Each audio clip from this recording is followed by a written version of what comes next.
राम राम निवाई राम राम.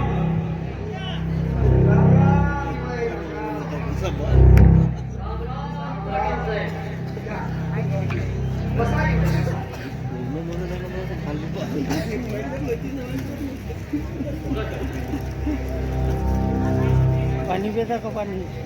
काय म्हणता येईल? नाही मी म्हणतो रे प्रवासामध्ये त्रास एकदम अगदी सुखरूप पोहोचलोय बघा गावाला. अच्छा हाय तुमचा रस्ता पाटील साहेब. हो आम्ही या गावचे महाराज थोडं गावाकडे तर लक्ष ठेवावंच लागते.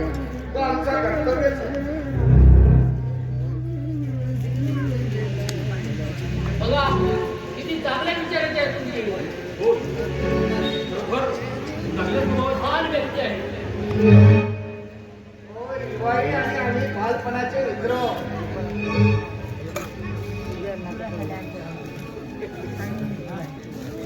हो बोलवा ना तुमच्या सुनबाईला.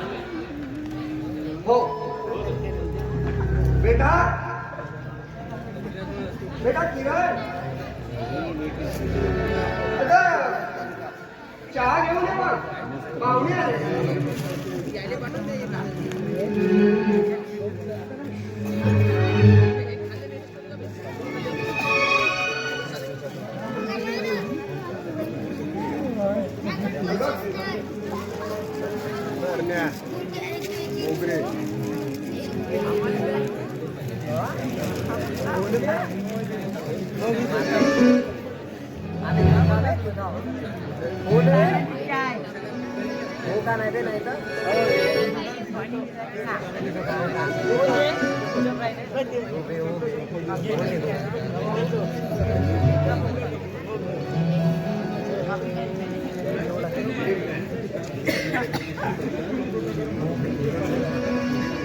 आणि हो बेटा अगं तुझे भावाजी प्रवास केले बरं कसले आणि त्यांना भूक पण लागली असेल तर तू काय नाही पटापट स्वयंपाक कर.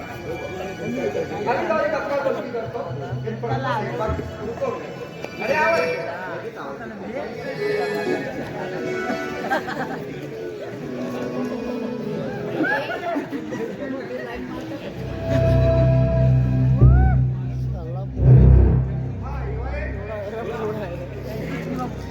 यांचा परिचय दिला नाही. ते आहेत तरी कोण? हे आमच्या गावाचे शास्त्रीचे आहे. हो अगदी खरेदी सोडून द्या त्यांच्यासोबत. कोणती पूजा अर्चा विधी म्हणा आमच्याशिवाय ते करतात. इतका गाळा विश्वास आहे त्यांच्या. बरं बोला.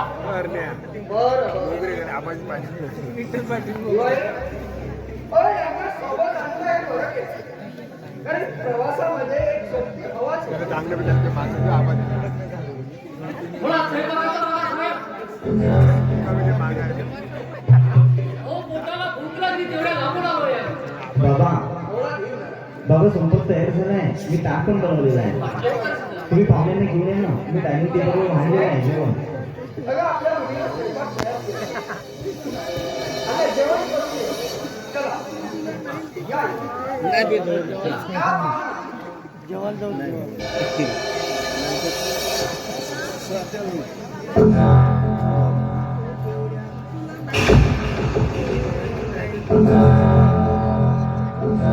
सारी काय माग दिसतंय. बस बाई आवडली बुवा. सालाईला आपल्या ताब्यात घेतलं ना नाव सांगावाई शास्त्र.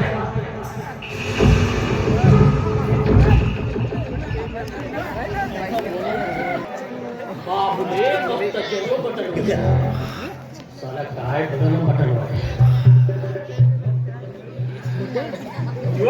आता तर जेवण आटपलं. आता बकरीला जेवण करायला सांग ना.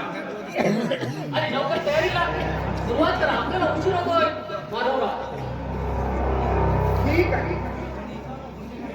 तो ब्राह्मणाला दिली गाय आणि तिची आता आस काय. बेटा किरण किरण बेटा किरण अगं लवकर तयारी का. बंटीचे बाबू दिवाळी मुलगी हे बघा बंटीचे हो माझी किरण फार शिकली आहे. आणि तिला पुन्हा तनातील जड काम जमणार नाही कारण माझी मुलगी फार नाजूक आहे. होय होय मुली जन्माला येतात तेव्हा त्यांना सगळीच कामे करावी लागतात शेतातली असो किंवा घरातली. काम नाही केले तर जमेल का? हे बघा युवाई तुमचा मुलगा अंगठा छाप आणि आमची मुलगी मॅट्रिक पास. तेव्हा आमच्या मुलीला काही सुख मिळावं म्हणूनच तर तुमच्या अंगठाच्या मुलाला मी माझी मुलगी दिली. काय बोलतात हे तुमचे? हो पण ही पहिलीच वेळ आहे. अजून तुमच्या मुलीला आमच्या घरात पाऊल सुद्धा टेकलं नाही आणि आणि या कशा भानगडी लावला. हे बघा युवाई हा गणपतराव पाटील या गावचा वार गुजर आहे. का तुम्ही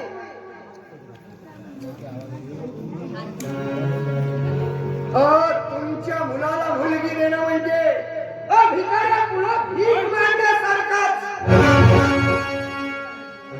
म्हणजे आम्ही भिकारी आहोत की काय? गणपतराव तुमची काळजी तुमच्या कामाची आम्हाला शहाणपणा शिकवू नका. गणपतराव याच्यामुळे तुम्ही तोंड सांभाळून बोला.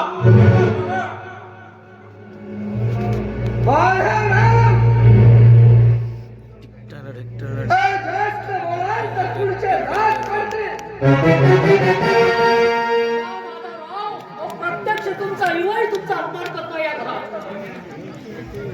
अरे गेल्या श्रीमंतीमुळे बाजूला तुझे तुझी श्रीमंती तुझ्या कामाची.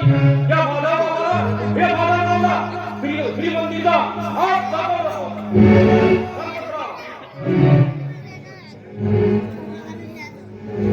जा. अरे चल तेव्हा माझ्या घरातून. माझ्याच घरी येऊन माझ्या वस्तीत जोड. हे बघा, जा, चल तेव्हा इथं. याचा परिणाम फार वाईट होईल.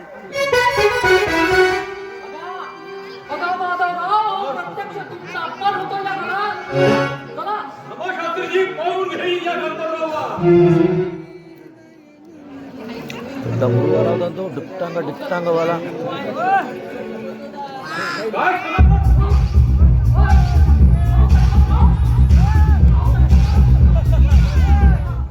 हो गणपतराव, कशाची भानगड चालवली आहे? शांत व्हा. नको शास्त्रीजी तुम्ही मदत करू नका.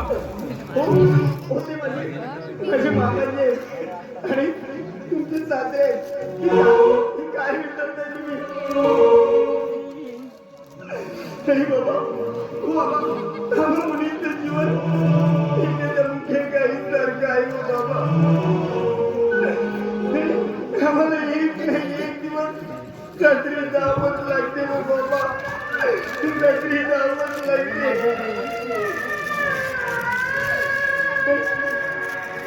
बाबा तुम्ही असं विनाकारण भांडू नका बाबा. तुम्ही विनाकारण भांडण केलं गावाची आपल्याला आम्ही मोठी देते बाबा. मी हात जोडते तुम्हाला. मी पाया पडते.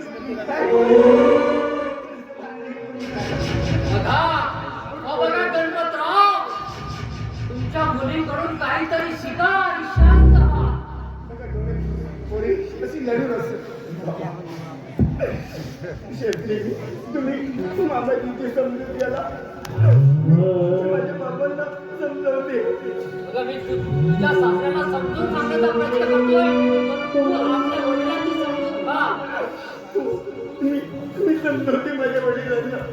बाबा बघा हो लहानपणी माझी आई मला सोडून गेली.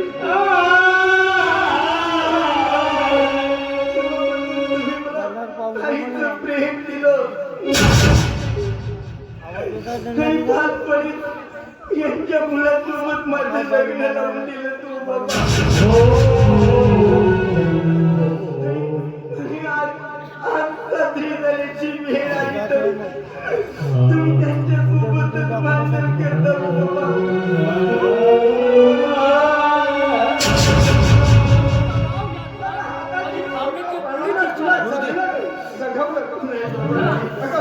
काळजी पोटी बाबा तू काहीतरी मला विषय केलं बाबा. आपल्याला दोषी ठरवलं.